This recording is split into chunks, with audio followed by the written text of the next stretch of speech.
I was on my knees, scrubbing the floor until my knuckles bled. For 10 years, this was my life. I gave up my medical dreams to be a perfect wife to O'Neill, but to his family, I was just a nameless servant. As I pushed the heavy velvet sofa aside to reach the dust, my hand hit something hard. It was a small, red booklet. My heart hammered against my ribs as I opened it. It wasn't a notebook. It was a marriage license. I stared at the gold seal.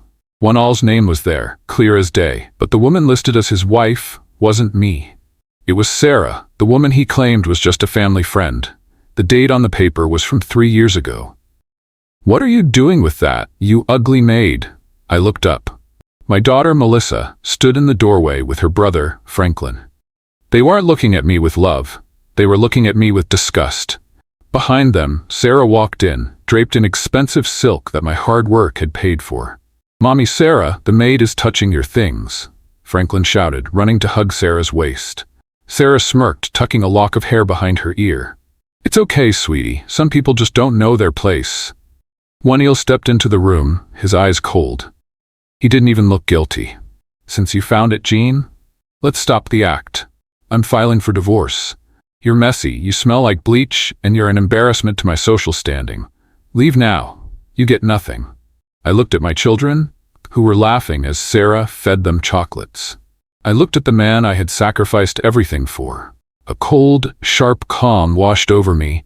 They thought I was a nobody from the streets.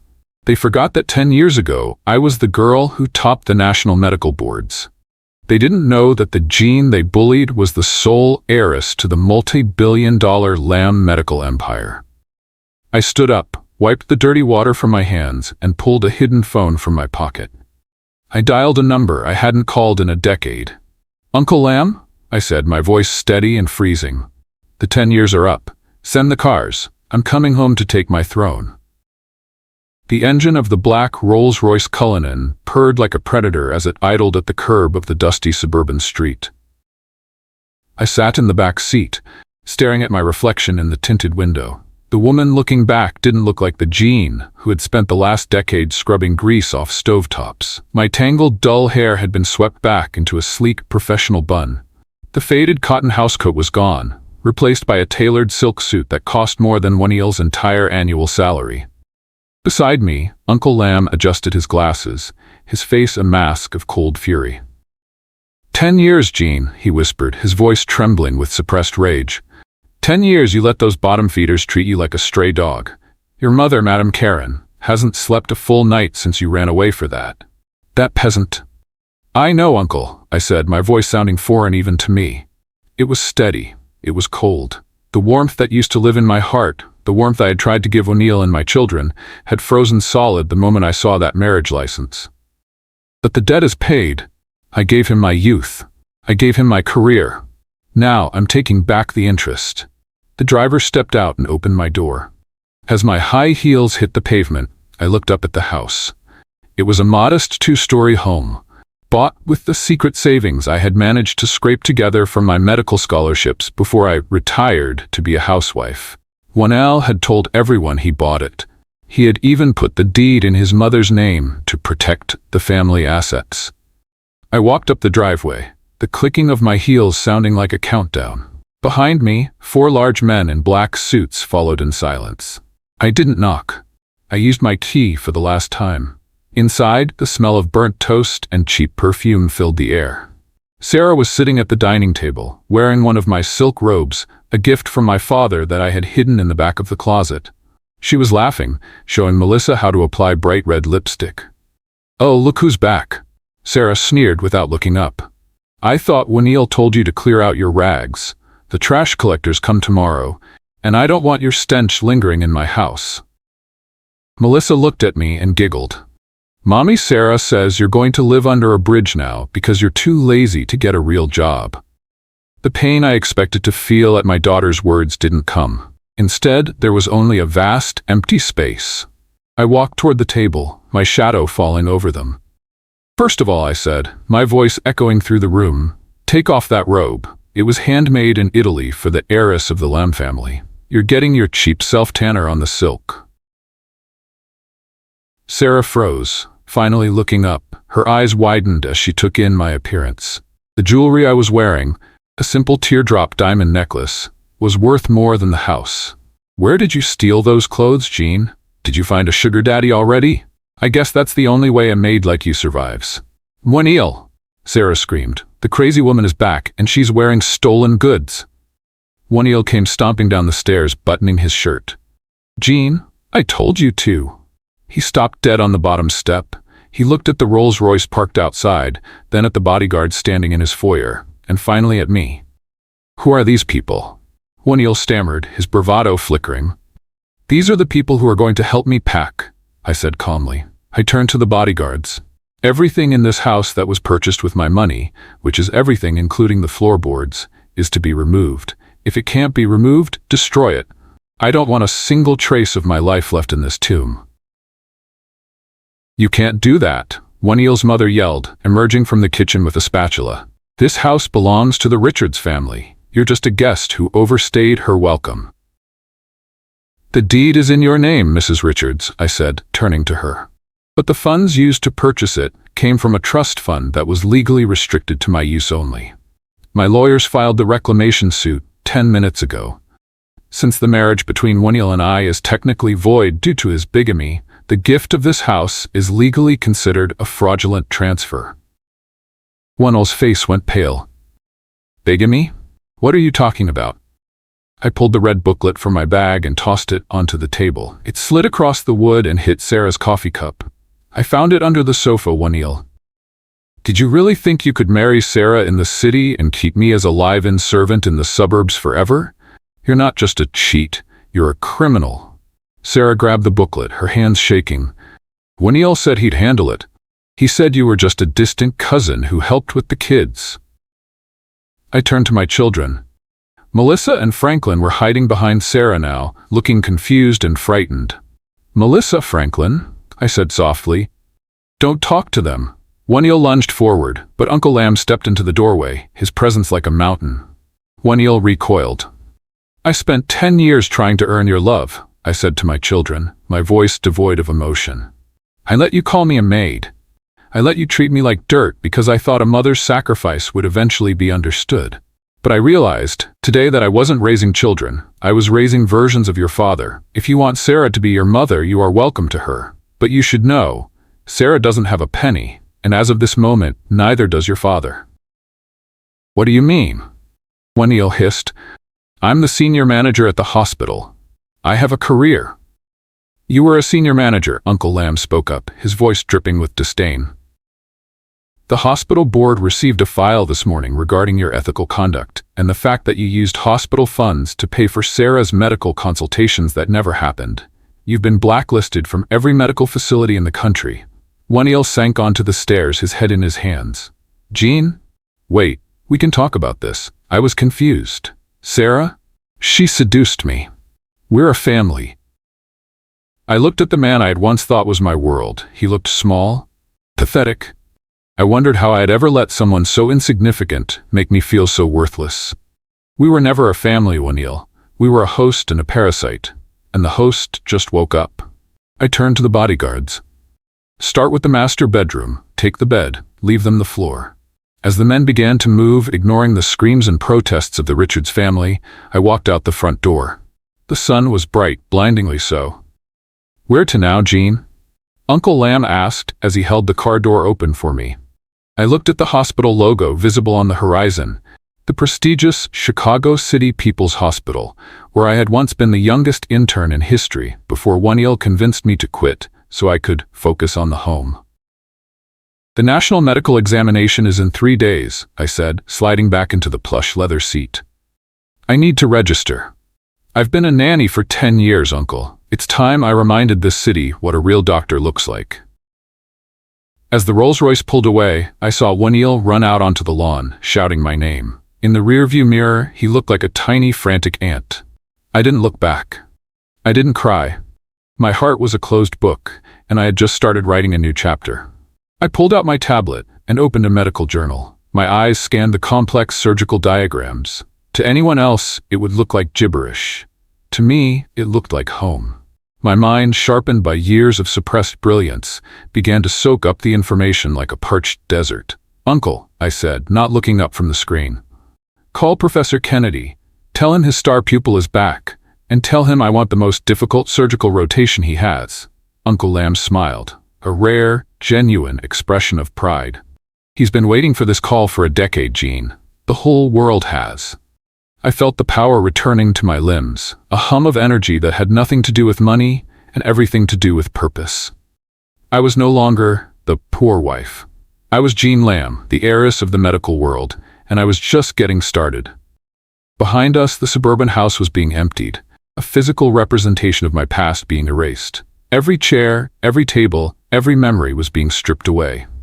By tonight, Waniel would be sitting in a dark, empty house with a mistress who hated him and children who only valued what he could buy them. He had wanted a divorce. He had wanted me gone. He was about to find out that being without me was the most expensive mistake he would ever make.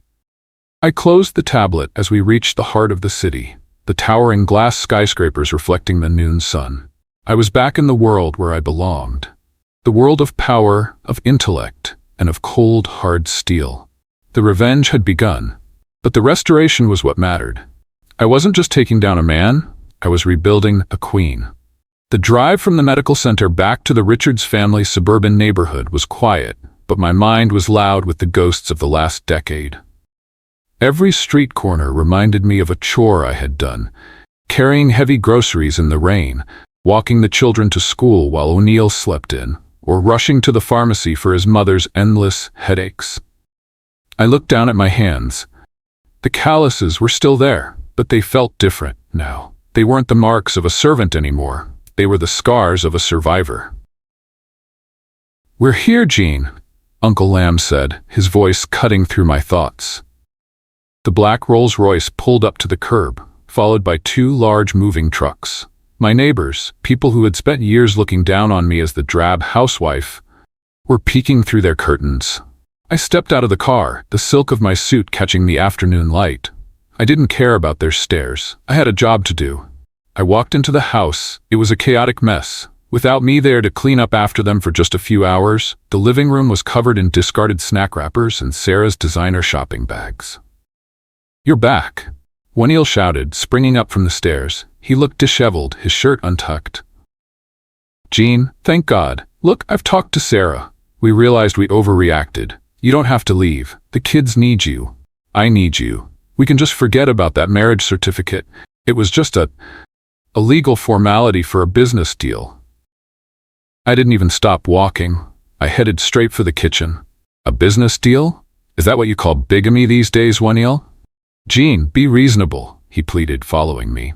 "Where are you going to go? You've been out of the world for 10 years. You have no money, no job, and no friends. You'll starve in a week. Just apologize to Sarah for that scene you made, and we can go back to normal." I stopped and turned to face him. The sheer delusion in his eyes was almost funny. "Normal?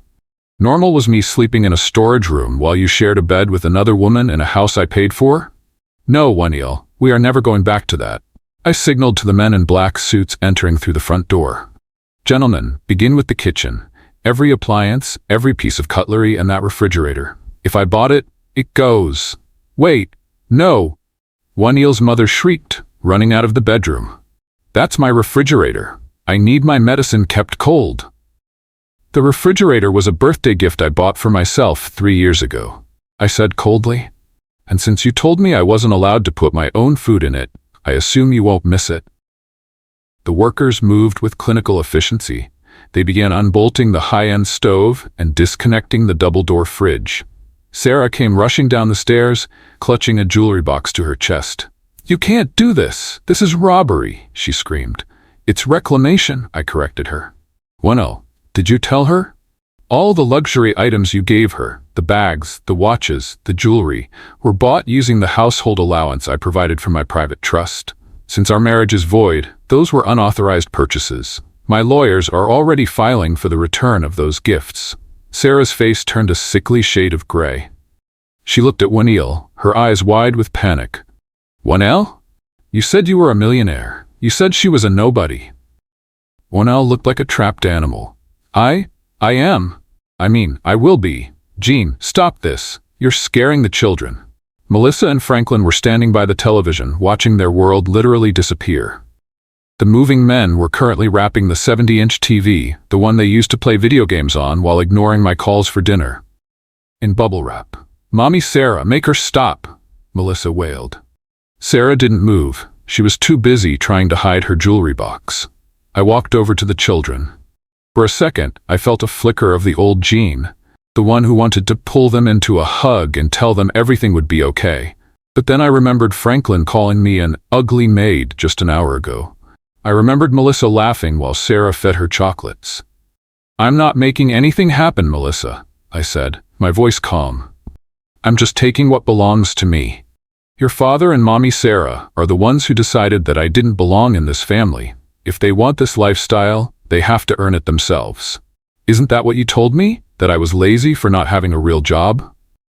The children fell silent, looking at the empty space where the TV had been. "Jean, please," O'Neill's father growled, stepping forward. "Have some respect for your elders. Where is my son supposed to live? Where are we supposed to sit?" "The floor looks perfectly fine, Mr. Richards," I replied. "It's where you made me sit during Christmas dinner last year, because there wasn't enough room at the table for the help." Within an hour, the downstairs was a skeleton of a home. The curtains were gone. The rugs were rolled up. The air felt cold and hollow. I walked upstairs to the master bedroom. Sarah was standing in the middle of the room, looking around in horror. "The bed too?" she whispered. "Especially the bed," I said. "I bought this mattress because I had back pain from sleeping on that cot in the storage room. I'm not leaving it for you to sleep on." As the movers hauled the massive king-sized frame out, I spotted a small, dusty box tucked in the corner of the closet. I walked over and picked it up. Inside were my old medical textbooks and my stethoscope, the only things I'd brought with me when I married O'Neill. I ran my fingers over the leather case of the stethoscope. O'Neill had told me to throw it away years ago, saying it was clutter and that I'd never need it again. I had hidden it, a tiny spark of my old self kept in the dark. "Jean?" O'Neill said from the doorway. He sounded broken. "Why are you doing this? I loved you in my own way." "Your own way was a prison, O'Neill. You didn't love me. You loved having a world-class doctor serve you hand and foot for free, while you spent my money on a mistress." I tucked the box under my arm and walked toward him. "You wanted a divorce. You wanted to be with Sarah. Well, now you have her. And you have this empty house. I hope the two of you are very happy together." I walked past him, down the stairs and out into the fresh air. Uncle Lamb was waiting by the car. The moving trucks were already pulling away, loaded with everything that had made that house a home. "Is that everything?" Uncle Lamb asked. "No," I said, looking back at the house one last time. "That was just the physical stuff. Now I want his reputation. I want his pride. And I want the medical world to know that the Richards family is finished." I got into the car. As we drove away, I saw O'Neill standing in the middle of the empty living room through the window. He looked small and lost in the vast, empty space. He had thought he was the king of his castle, but he realized too late that I wasn't just the maid, I was the foundation. And now that I was gone, the whole thing was going to crumble. "Take me to the National Medical Board headquarters," I told the driver. "I have a registration to finish." I opened the box in my lap and pulled out my stethoscope. I put the earpieces in and listened to my own heart. It was beating strong, steady. It was the heart of a doctor. It was the heart of a billionaire. The poor wife was dead. Jean Lamb had finally come home.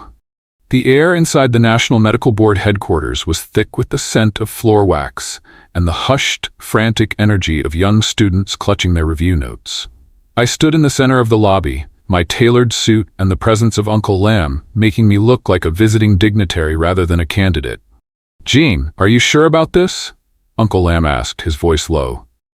"It has been 10 years. Most doctors lose their edge after 6 months away from the scalpel. The pass rate for the national exam is less than 5% this year." I looked at the massive digital clock on the wall. "I didn't lose my edge, Uncle. I just put it in a drawer. Besides, being a nanny for the Richards family required more precision and endurance than a 12-hour neurosurgery. If I can manage their toxicity, I can manage a standardized test." I walked toward the registration desk. The woman behind the counter, a middle-aged clerk with sharp glasses, didn't even look up. ID and previous certifications, please. I handed over my documents. The clerk scanned them, then froze. She looked at the screen, then at me, then back at the screen. Jean Lamb? As in the John Lamb? The one who broke the national record in 2016 and then disappeared? I didn't disappear, I said with a thin smile. I was just busy cleaning floors. I'd like to register for the Advanced Surgical Certification exam, the one starting in 1 hour. But that's the genius track, the clerk stammered. You need a recommendation from a level 1 hospital to even sit for that on such short notice. Will a recommendation from the chairwoman of the Lamb Pharmaceutical Group suffice? A cold, commanding voice echoed through the lobby. I turned. My mother, Madame Karen, was walking toward us. She looked every bit the queen of the medical industry. Sharp, elegant, and formidable. Behind her was a trail of assistants. Her eyes met mine, and for a second, I saw a flicker of the heartbreak she had carried for a decade. But she didn't cry. We were lambs. We did our crying in private and our winning in public. Mother, I whispered. You're late, Jean, she said, her voice steady. You've wasted 10 years on a man who couldn't even spell integrity. Don't waste another 10 seconds. Principal Sam is waiting in the auditorium. He wants to see if the legend is still alive. The clerk scrambled to process my badge. Minutes later, I was walking into the grand auditorium. It was filled with hundreds of the brightest medical minds in the country, all competing for a handful of elite residency spots. As I walked to my assigned seat, I heard a familiar, shrill voice. What is she doing here? I glanced to the left. Sarah was sitting 3 rows over, wearing a brand new lab coat and holding a designer clipboard. Beside her sat Wonal, who must have used his last bit of influence to get a guest pass into the viewing gallery. Wonal stood up, leaning over the railing. Jean, stop this embarrassing stunt. You're going to fail and humiliate me further. Sarah is a top-tier candidate. You're just a housewife who's forgotten how to hold a pen. Sarah smirked, loud enough for the surrounding students to hear. She probably thinks this is a cooking class. Someone tell her the recipe for success isn't in a cookbook. A few students chuckled. I didn't say a word. I sat down, placed my stethoscope on the desk, and waited. Principal Sam, a man whose hair was as white as his lab coat, stepped onto the podium. This year's exam is the most difficult in our history. We have incorporated real-time diagnostic simulations. You have 3 hours. Begin. The digital screens in front of us lit up. The first question appeared. It was a complex case of a rare cardiovascular anomaly complicated by late-stage sepsis. Most students around me began sweating immediately. I heard Sarah whisper, "Wait, this wasn't in the review guide."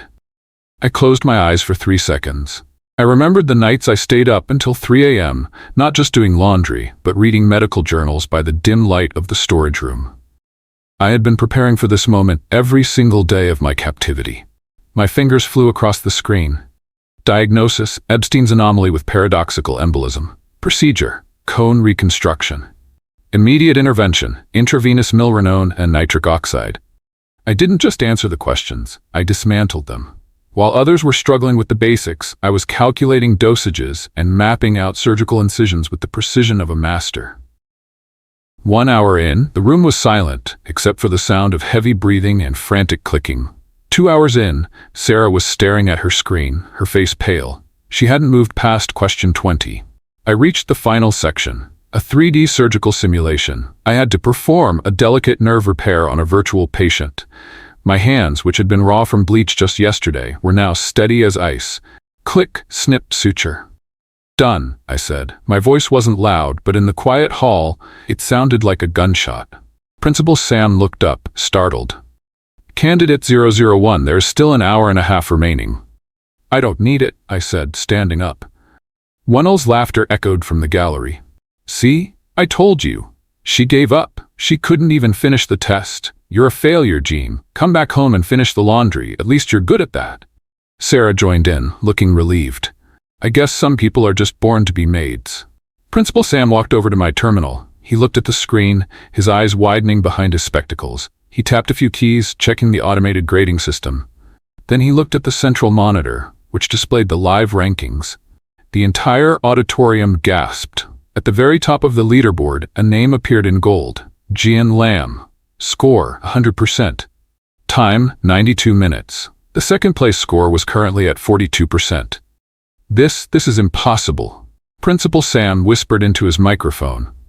No one has ever scored a perfect 100 on the advanced clinical simulation. Not in 50 years. I turned to the gallery. Waniel was frozen, his mouth hanging open. Sarah looked like she was about to faint. Her own score was flashing red in the failing zone. Waniel, I said, my voice carrying through the hall. You were right about one thing. I am very good at cleaning, and I just finished cleaning the floor with your top-tier candidate. I walked toward the exit, but Principal Sam stepped in my way. Candidate Lam? No, Dr. Lam. Where are you going? The hospital directors want to meet you. I have a lunch date with my mother, I said, looking at Madame Karen, who was standing at the back of the room with a triumphant smile. And after that, I believe I have a hospital to buy.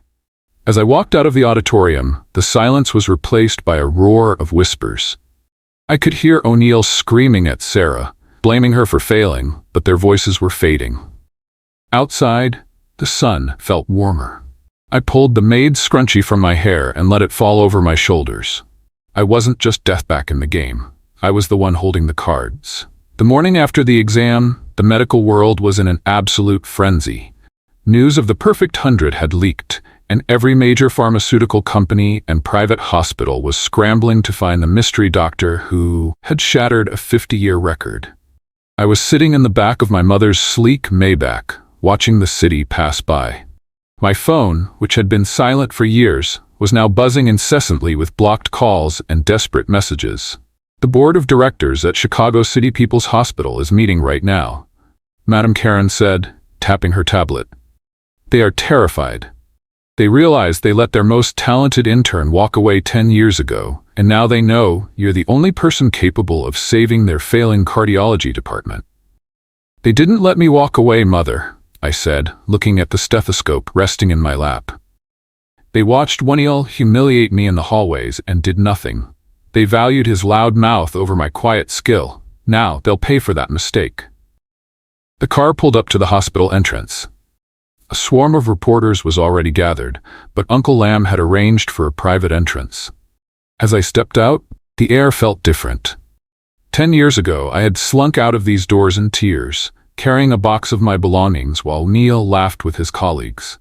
Today, the automatic doors slid open for me like I was royalty. Inside the boardroom, the air was cold and tense. Waniel was there, looking like he hadn't slept. He was still technically an employee, though his suspension was pending. He sat at the far end of the table, his eyes bloodshot. When I walked in, he stood up so fast his chair screeched against the floor. "Jean, what are you doing here?" he hissed. "This is a closed board meeting. You can't just walk in here because you got lucky on a test." Principal Sam, who was presiding over the meeting, looked up. "Sit down, O'Neill. Dr. Lam is here at my personal invitation." I took a seat at the head of the table, right next to the hospital director. I didn't even look at Waniel. I pulled a folder from my bag and slid it across the table. "This is a formal offer," I said. "The Lam Pharmaceutical Group is prepared to invest $50 million into this hospital's research wing. We will provide the latest robotic surgical equipment and exclusive rights to our new heart valve patents." The directors gasped. $50 million was more than their entire annual budget. "On one condition," I continued. "I want full control over the hiring and firing of the surgical staff. And I want the immediate termination of any staff member who has been found guilty of ethical violations, specifically the misappropriation of hospital funds for personal consultations." The room went silent. Everyone's eyes shifted to Waniel. "You can't do that," Waniel screamed, his voice cracking. "I've given this place 10 years. You're just doing this because you're bitter about the divorce. Director, you can't let a housewife buy her way into a medical career." "She isn't buying a career, Waniel," Principal Sam said, his voice dripping with disappointment. "She's saving a hospital that you've been bleeding dry. We've reviewed the files. You've been billing the hospital for Sarah's luxury spa treatments by labeling them as experimental therapy. That's fraud." I looked at Waniel then, truly looked at him. I felt no anger, only a profound sense of waste. I spent 10 years making sure your shirts were pressed and your dinner was hot while you were stealing from the sick. You didn't just betray me, O'Neill. You betrayed the oath we both took. Security, the director barked. 2 guards entered. They didn't go to me. They went straight to O'Neill. Get your hands off me. O'Neill struggled as they pulled him toward the door. Jean, you'll regret this. You're nothing without me. You're just a maid in a fancy suit. As the door slammed shut behind him, the room became peacefully quiet. Now, I said, turning to the board, let's talk about the surgery scheduled for tomorrow. The VIP patient in room 402. I hear the previous lead surgeon, Sarah, has been removed due to her failing exam scores. Yes, the director stammered. The patient is a major donor. It's a high-risk procedure. We were going to postpone, but the patient won't survive another 48 hours. Don't postpone it, I said, standing up and putting on my white coat. The fabric felt like armor. I'll do it. And I want the surgery live-streamed to the auditorium for the students. It's time they saw what happens when a housewife actually goes to work. I walked out of the boardroom and headed toward the surgical wing. Nurses and interns stopped in their tracks as I passed. I could hear the whispers trailing behind me. That's her. The record breaker. The heiress. I reached the scrub sink and turned on the water. The rhythmic sound of the rushing water was the only music I needed. I scrubbed my hands, the same hands that had spent a decade in soapy dishwater, now preparing to hold a human heart. I looked at my reflection in the stainless steel. The woman in the storage room was gone. The woman who begged for O'Neill's attention was dead. I stepped into the operating theater. The bright lights were blinding, but my vision had never been clearer. Scalpel, I said. My voice was steady. My hands were perfectly still. The genius heir had finally taken control of her empire, and this was only the beginning. Behind the observation glass, I saw my mother and Uncle Lamb watching with pride. Tomorrow, the world would see the medical miracle. Tonight, I was just a doctor doing her job. And for the first time in 10 years, I was exactly where I was meant to be. The surgical observation deck of the Chicago City People's Hospital was packed. The usual quiet of a medical facility had been replaced by a heavy, expectant silence. Below the glass, I stood under the harsh, white LED arrays of the operating theater. I looked at the patient on the table, a man who had spent his life building empires, now reduced to a failing heart and a monitor that beeped with a rhythmic, tired sound. 10 years ago, I would have been terrified. Today, the only thing I felt was the weight of the scalpel in my hand. It felt like an extension of my own fingers. Vitals are dropping, the anesthesiologist announced. Pressure is 80/50. We're losing him, Dr. Lamb. Steady, I said. My voice was a cool breeze in the heated room. We aren't losing anyone today. As I made the first incision, I could feel the cameras tracking my every move. This wasn't just a surgery. It was a broadcast to every medical school in the country. In the back of the auditorium, I knew O'Neill and Sarah were watching. They had tried to paint me as a forgotten housewife. Now, they were watching me perform a procedure that Sarah had failed to even describe correctly in her exam. The surgery was a butterfly reconstruction, a technique so rare and difficult that only a handful of surgeons in the world dared to attempt it. My hands moved with a speed that seemed impossible. I wasn't thinking about the steps, I was feeling the anatomy. Cling. Snip. Suture. Suddenly, the monitor let out a long, flat tone. Cardiac arrest, a nurse shouted. Defibrillator. No, I commanded, my hand already deep inside the chest cavity. The tissue is too fragile for a shock. I'll massage the heart manually. The observation deck erupted in whispers. Manual massage? It's too risky. But I didn't listen. I reached in and began a steady pulsing rhythm with my hand. I counted the seconds in my head, focusing all my will into my fingertips. 1, 2, 3. Come on, I whispered. I didn't come back just to watch you give up. 4, 5. The monitor jumped. A small, jagged line appeared on the screen. Then another, and another. Sinus rhythm restored. The anesthesiologist breathed, sounding like he had just seen a ghost. The pressure is climbing. It's a miracle. It's not a miracle, I said, transitioning back to the reconstruction. It's medicine. 40 minutes later, I stepped away from the table. My scrubs were stained and my back ached, but my eyes were bright. I pulled off my mask and looked directly into the observation camera. I didn't need to say anything. The steady, strong beat of the patient's heart on the monitor said it all. As I walked out of the theater and into the hallway, a crowd was waiting. Principal Sam was at the front, his eyes misty.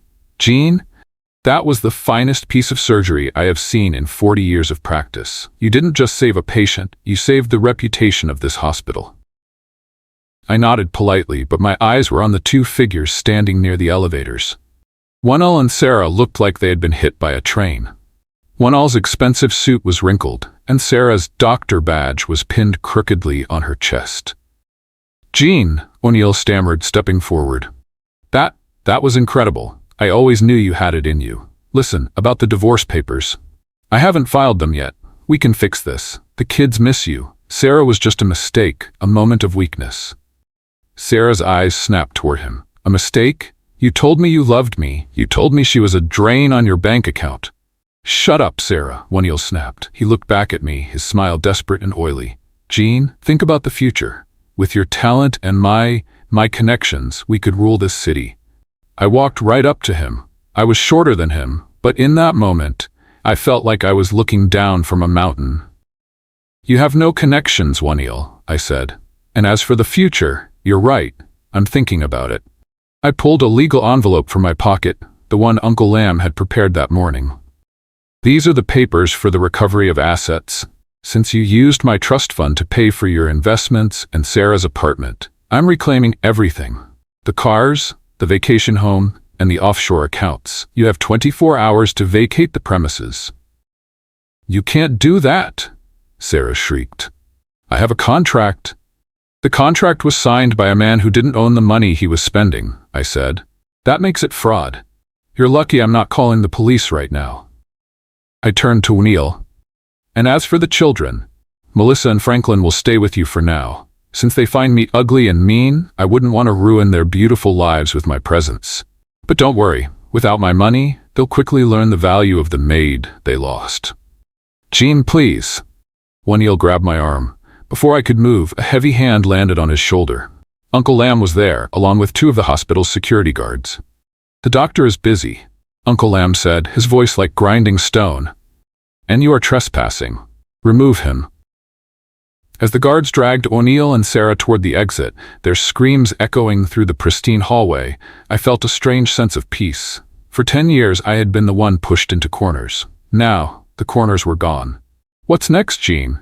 Uncle Lamb asked. I looked at the head of cardiology plaque on the wall. I reached up and unscrewed the nameplate that belonged to O'Neill's mentor. "Next," I said, "is the charity auction. O'Neill thinks he can save himself by sucking up to the city's elite. He doesn't realize that I'm the one who owns the guest list." I walked toward my office, my white coat billowing behind me. I had a life to rebuild, and for the first time in a decade, I wasn't doing it for a man. I was doing it for the woman I saw in the mirror. The Heiress was back, and she was no longer taking orders. The Chicago City Charity Auction was the social event of the year. It was where the true power of the city gathered to flex their wealth and buy influence. Usually, O'Neill would be strutting around, trying to rub shoulders with the elite. Tonight, however, he looked like a man drowning. I sat in the back of the Maybach, adjusting my emerald earrings. Uncle Lamb handed me a gold-embossed tablet. O'Neill has spent the last of his credit to get a front-row table. He thinks if he can convince the wealthy donors to invest in his new private clinic, he can rebuild what you took. Sarah is with him, wearing a dress she hasn't yet realized is being repossessed tomorrow. "Let them dream, Uncle," I said, a cold smile touching my lips. The higher they climb, the harder the floor feels when they hit it. When I walked into the ballroom, the air seemed to shift. I wasn't the invisible wife anymore. I was wearing a floor-length silver gown that shimmered like moonlight, and every eye followed me. I saw O'Neill at a table near the stage, desperately whispering into the ear of a wealthy real estate mogul. Sarah was beside him, looking smug until she saw me. "Jean?" O'Neill gasped, loud enough for the surrounding tables to hear. He stood up, his face reddening. "What are you doing here? This is an invite-only event for the city's top taxpayers. Security. How did this woman get in?" The head of security approached, but he didn't look at me. He bowed to me. "Good evening, Dr. Lamb." Your private booth is ready. Doctor? Sarah laughed, her voice shrill and desperate. She's a fraud. She probably stole that dress from a patient. She's a domestic worker who got lucky on a simulation test. You shouldn't let people like her breathe the same air as us. I walked over to their table, my heels clicking rhythmically on the marble. I didn't look at Sarah. I looked at O'Neill. You seem worried, O'Neill. Is it because the bank called about the business loans you took out in my name? O'Neill's eyes darted around. I don't know what you're talking about. I'm a respected member of this community. I'm about to launch a multi-million-dollar medical project. With what money? I asked softly. The charity auction is about to begin. The first item is a rare Ming Dynasty vase. The opening bid is $5 million. Can you even afford the valet fee tonight? Watch me, O'Neill hissed. The auctioneer took the stage. Items tonight are being sold to fund the new Lam Children's Wing. Our first item, the Ming vase, donated by the Lam family. Starting bid, $5 million. O'Neill raised his paddle immediately. $6 million. He looked at me with a triumphant sneer. He thought he was calling my bluff. He thought if he looked rich, he was rich. $10 million, I said, not even raising a paddle. I just spoke the words. The room went silent. O'Neill turned pale. 10 million? You don't have 10 million. You're just a nanny. 11 million.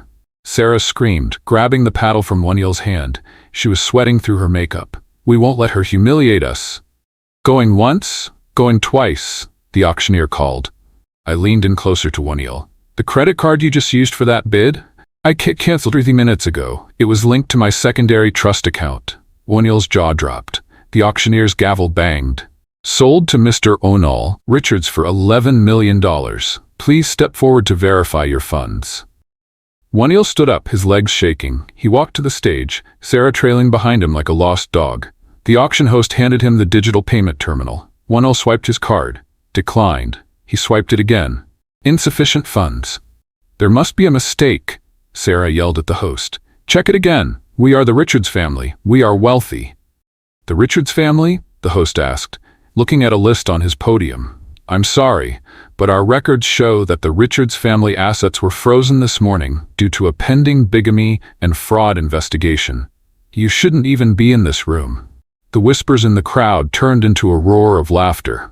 The elite friends O'Neill had been sucking up to all night suddenly turned their backs, disgusted by the stink of poverty. Wait, O'Neill pointed at me. She's the one. Jean is the one with the money. She's my wife. Her money is my money. I stood up and walked toward the stage. The spotlight followed me. I was your wife, O'Neill, but according to the legal license I found under the sofa, you were already married to Sarah. That makes our marriage a crime, not a contract. I don't owe you a penny. In fact, you owe me 10 years of my life. I turned to the host. I'll take the vase for $15 million, and I'd like to donate it back to the hospital immediately. The room erupted in applause.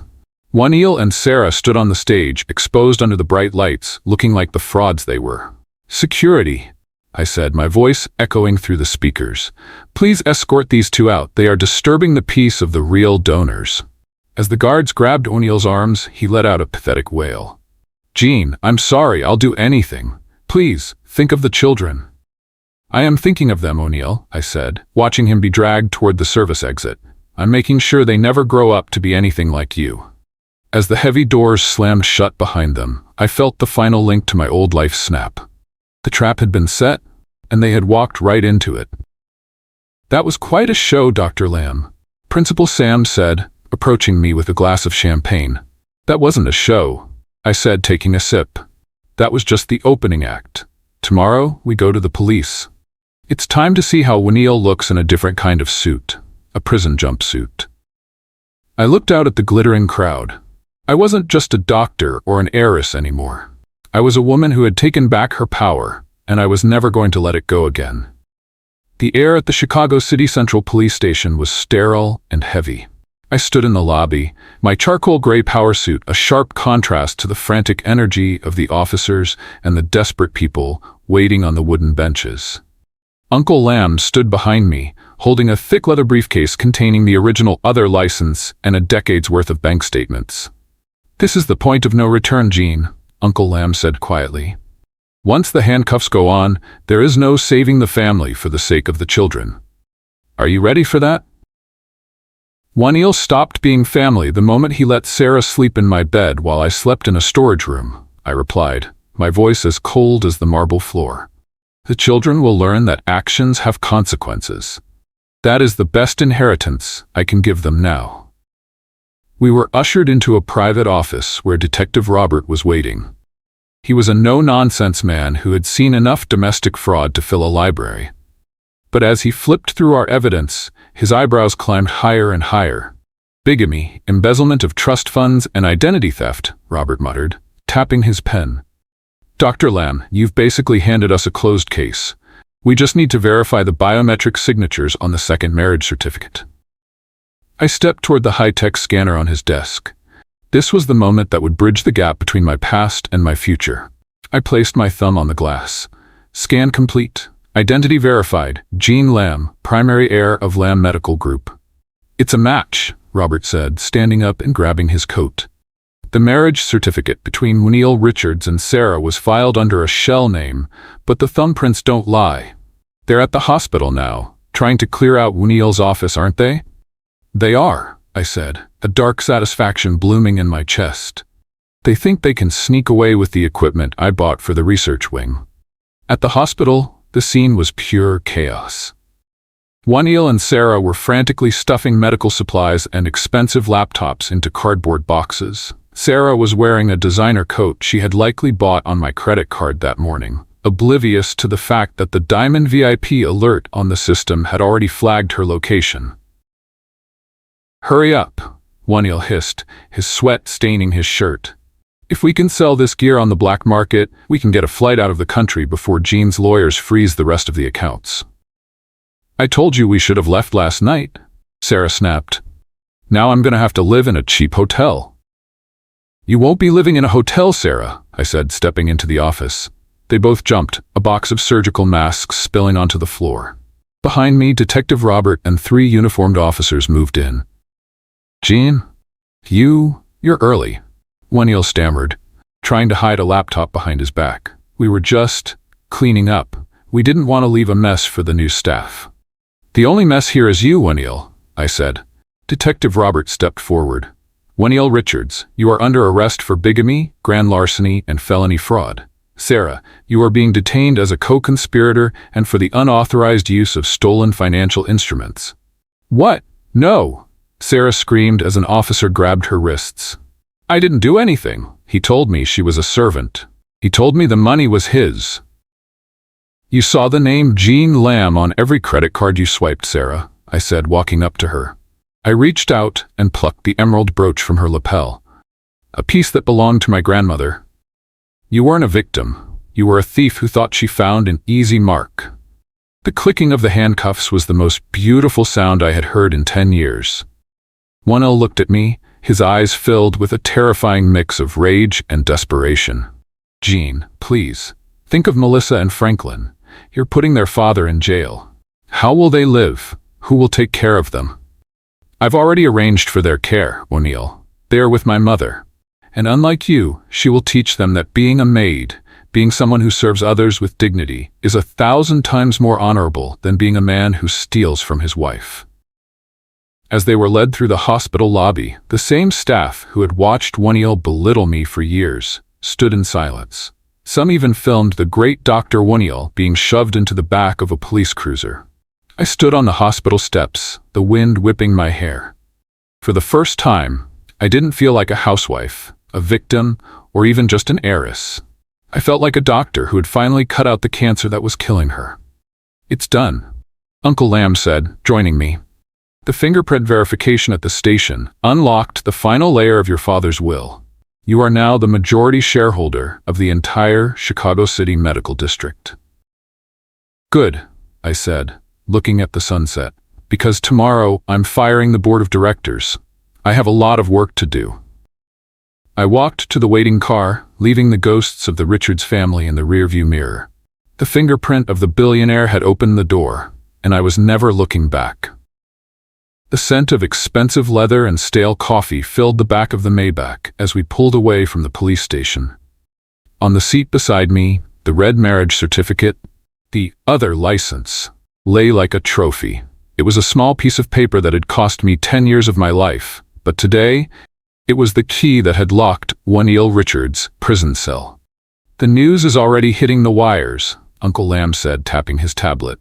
"Medical prodigy exposes bigamist husband. The hospital stock is fluctuating, but since you've been named the primary shareholder, the investors are holding steady. They want to see what you do next." "What I do next," I said, looking out at the passing neon lights of the city, "is clean up the last of the rot." The next morning, I didn't go to the hospital. I went to the downtown offices of Richards & Associates, the private medical consultancy Waniel had bragged about for years. It was supposed to be his grand legacy, but I knew the truth. Every piece of equipment, every desk, and even the lease on the building had been funded by the household management checks I had signed while he told me he was investing in our children's future. When I walked into the lobby, the staff scrambled. They had seen the morning news. They knew the maid was now their boss. "Dr. Lamb," the office manager stammered, rushing toward me. We were just cataloging the inventory for the transition. Mr. Richards, Neil, left quite a mess." "I'm not here for the inventory," I said, walking toward the large corner office that overlooked the park. "I'm here for the launch." Today was the day Waniel had planned to announce his new era of medicine to the press. He had invited the city's top journalists and medical investors, intending to use the event to distance himself from the scandal of our divorce and present himself as a visionary. He hadn't realized that the police would allow him one phone call from his holding cell, a call he had used to beg his lawyer to proceed with the launch at all costs to show he still had power. At 2 p.m., the conference room was packed with reporters. The stage was set with a podium and a large digital screen. When the doors opened, the room fell silent. Everyone expected Waniel's lawyer to step out with a prepared statement. Instead, I walked onto the stage. The camera flashes were blinding. A reporter from the City Medical Journal stood up immediately. "Dr. Lamb, your husband is currently in custody facing bigamy and fraud charges. Are you here to defend him?" "I am here to replace him," I said, my voice projected clearly through the microphone. I tapped the screen behind me. Instead of Waniel's visionary slides, a series of financial documents appeared. They were highlighted in red, showing exactly where the money for this new era had come from. "Waniel Richards didn't build this company," I told the room. "He built a facade using funds stolen from my family's trust. He claimed to be developing new surgical tech, but as you can see from these patent filings, the research was actually conducted by me 10 years ago, before I was coerced into retirement." I looked into the main camera, knowing Waniel would be watching this from the television in the precinct common room. "The Richards name is being removed from this building. As of this moment, this facility is being absorbed into the Lamb Medical Group. And our first order of business is to provide free corrective surgeries for every patient who is overcharged by Waniel's fraudulent billing practices." The room erupted in questions, but I held up a hand. "I have one more thing." I signaled to the back of the room. A group of men in suits entered, led by a man in a lab coat I recognized instantly. Professor Ryan from the Chicago City People's Hospital. He was holding a legal file. "Waniel Richards didn't just steal money." Professor Ryan spoke up. "He stole credit for a life-saving cardiac valve design that Dr. Jean Lamb perfected during her residency. He tried to sell it to an international buyer last night for $50 million. We have the logs." The shock in the room was palpable. This wasn't just a domestic dispute anymore. It was industrial espionage. I walked off the stage as the reporters swarmed Professor Ryan. In the hallway, I found Sarah's brother, Robert, waiting for me. He looked terrified. "Jean? Look, I didn't know about the second license," he stammered. "I just followed Waniel's orders. Please don't let them take my house too. Sarah told me it was all legal." "You were the one who signed the shell company papers, Robert," I said, not slowing down. "You were the one who helped him hide the money in offshore accounts. You have two choices: go to the police and tell them everything you know about Waniel's investors, or wait for my lawyers to find you. One gets you a shorter sentence. The other gets you nothing." Robert's face went white. He turned and ran toward the exit, presumably to find a lawyer. As I reached the elevator, my phone buzzed. It was a video call from my mother, Madame Karen. When I answered, I saw Melissa and Franklin sitting at a large mahogany table in the Lamb estate. They looked small, confused, and for the first time, humbled. "Mommy?" Melissa's voice was tiny. "Grandma said Daddy is in trouble. She said he lied to us about the maid thing." I looked at my daughter. I wanted to feel that old, desperate need to comfort her, but the memory of her laughing while Sarah insulted me was still too fresh. "Your father made his own choices, Melissa," I said, "and you made yours. You chose to follow a woman who taught you to hate the person who took care of you. Now you're going to stay with Grandma. She will teach you how to be a lamb. And if you ever call anyone ugly or mean again, you'll find out exactly how fast a maid can take away your toys." I hung up the phone. It was harsh, but it was necessary. I was no longer the mother who would let herself be trampled for a child's smile. I was the head of a dynasty. I stepped into the elevator and pressed the button for the penthouse. The exposure was complete. Waniel's reputation was dead, his vision was mine, and his collaborators were turning on each other. One chapter left, I whispered to the empty car, the final face-slapping. I pulled out my tablet and looked at the guest list for the National Medical Association's inauguration. At the very top was my name. At the very bottom, in the revoked section, was Waniel Richards. The bigamy exposure was just the beginning. The world was about to see the true power of the heiress they had tried to bury. The morning of the National Medical Association's inauguration felt like the first day of the rest of my life. I stood in the mirror of the Lamb estate, adjusting the collar of my white coat. It wasn't the cheap, stiff fabric Waniel used to buy me. It was tailored silk, embroidered with the gold seal of the head of the Medical Association. "You look like your grandmother," Madame Karen said, leaning against the doorframe. She handed me a set of keys, to the hospital, to the research labs, and to the future. "Go and show them that a lamb never stays down for long."